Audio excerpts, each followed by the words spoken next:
All right, these are the changes to the. We'll start with the European civilization's new age up options. Go ahead.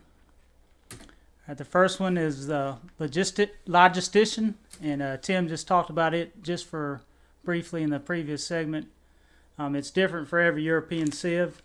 For the British, this is the age 2. There's an age 2 option and an age 4 option, but for age 2, the British, the manor houses will produce a longbow instead of a settler. So if you're looking to rush, that might be a good way to get some quick bows out. But other than that, I think you'd want to stay with settlers instead of longbows. And infantry breastplate is researched, and you can train longbows and pikes from outposts. The Dutch, the option for the Dutch is it ships a military wagon and 1 halb and enables early halbs. So this will be aging to age 2. And just a quick note on that, it's 900 food costs for this politician. So it's 100 extra food for regular age up. All right, for the French variant, ships a military wagon and an arsenal wagon. The German ships an arsenal wagon, and then age 1 and age 2 cards deliver an extra ulan. All right, the Portuguese, this was what Tim was just talking about. Age 2 infantry gain 1 range and can be trained at any town center. So they'll have 2 town centers at that point. Russian ships a military wagon and blockhouses will support 10 pop instead of 5. So one of the big problems with Russians is trying to get enough wood to keep up with houses and streetlet production. So that would help a good bit, the extra 5 pop in every blockhouse. The Spanish variant of this is all age 1 shipments will arrive more quickly and come with bonus crates in the form of 200 food, 100 wood, and 100 coin. All right, then we get to the age 4. If you use the logistician to go age 4 for the British or Dutch, it upgrades all your grins to guard level. If you use it for Ottomans and Russians, it upgrades all your grins to royal guard level. All right, the next new politician is the inventor. It's available to all European civilizations, and the age 2 option is enables hot air balloon ability for explorers, and the age 5 option is it ships 1 advanced hot air balloon. I believe Sam used that one in one of the earlier FFAs today. Yeah, I love it because it felt like almost you get kind of like a spy bonus almost. It really felt without paying for it. Yeah, like I didn't feel pressured to get spies. I felt like I could just stay with the eco that I had. All right, the Papal Guard is another new one. Age 4 for the French and Germans. It upgrades pikes and crossbows to guard and enables imperial upgrades to be researched in age 5. The Portuguese upgrades pikes and I assume that's upgrades pikes to guards and crossbows to royal guards. I just need to read it right. And enables imperial upgrades to be researched in age 5. In the Spanish, it upgrades pikes to royal guard and crossbows to guard, and enables imperial upgrades to be researched at age 5. They like your southern accent. Oh, well, I am from Georgia, so you're gonna get some of that. The Knight, and this is available to all European civilizations, going to age 5, and what it does is it's the two explorer research upgrades that you can get at the capital. Go ahead and research both of those, so they'll be really strong explorers at that point. All right, then we have the mercenary contractor, and that's an age 3 option. For the Dutch, it enables Fusiliers in age 3 and Elementi in age 4 at the saloon. Ottomans, same type of deal. It enables the Barbary Corsairs in age 3 and Mamluks in age 4. The Portuguese, it enables Ronin in age 3 and Little Bombards in age 4.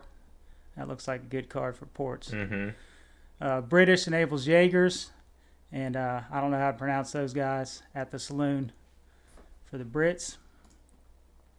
And then there's an age 5 option for all European civilizations, which grants all outlaws 50% attack and HP, grants all fortress aides mercs 50% attack and hit points, and grants all industrial age mercs plus 35% attack and hit points.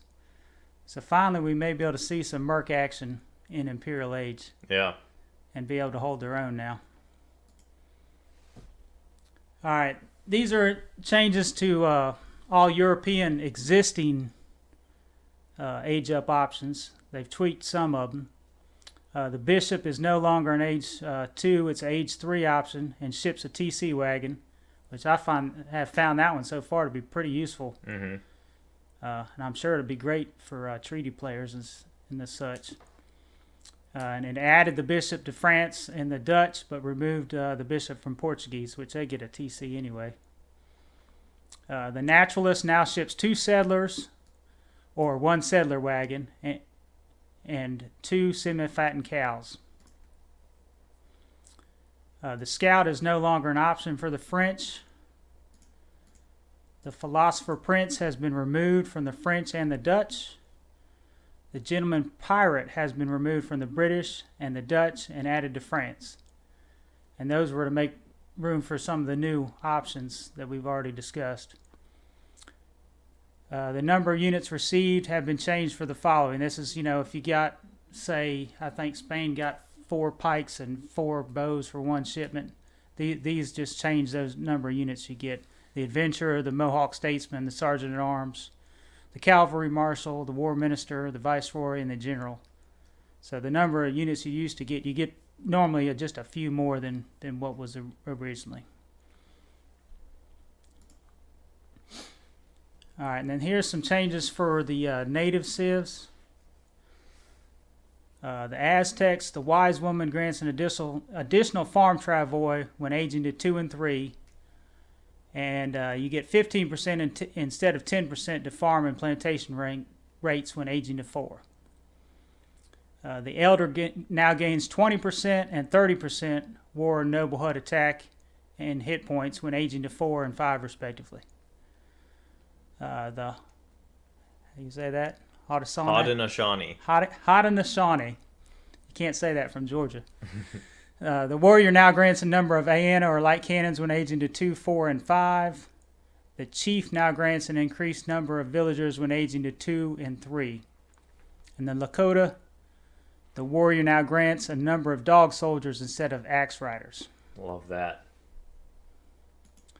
And changes to the Asian wonders. The Chinese, the White Pagoda, now grants additional disciple attack and hit points. Temple of Heaven Transcendence ability now restores all units to their maximum HP. I don't know what it used to do before. I think it was capped at like 1,000 horse hit points between all units or something. The Japanese, the Great Buddha now ships a cherry orchard, and Informer's ability is increased to 20 seconds. I think it used to be 10 seconds. That's outrageous, but continue. Tory Gates build bounty multiplier was increased. The Indians, all right, this is another one for the Indians. Agrifort now activates Red Fort and/or Delegate technologies. So depending on what age you use it, sometimes it'll add Red Fort, sometimes it'll add Delegate, and sometimes it'll add both. Depending, I think maybe age 5 it'll add both. So you get an Agrifort and an upgraded Agrifort in some ages. And ceasefire ability now decreases military unit speed when active. So if you play ceasefire like some people like to do all the time, your boys are not going to be moving as fast while you're ceasefiring. Fantastic, and that's great. Great patch. Love that. That's good. That's the last one. All right. Give Clemson fan huge thanks. Like this guy said, get this lad on again. Cracking job. So he's killing it. Well, thank you, Jack.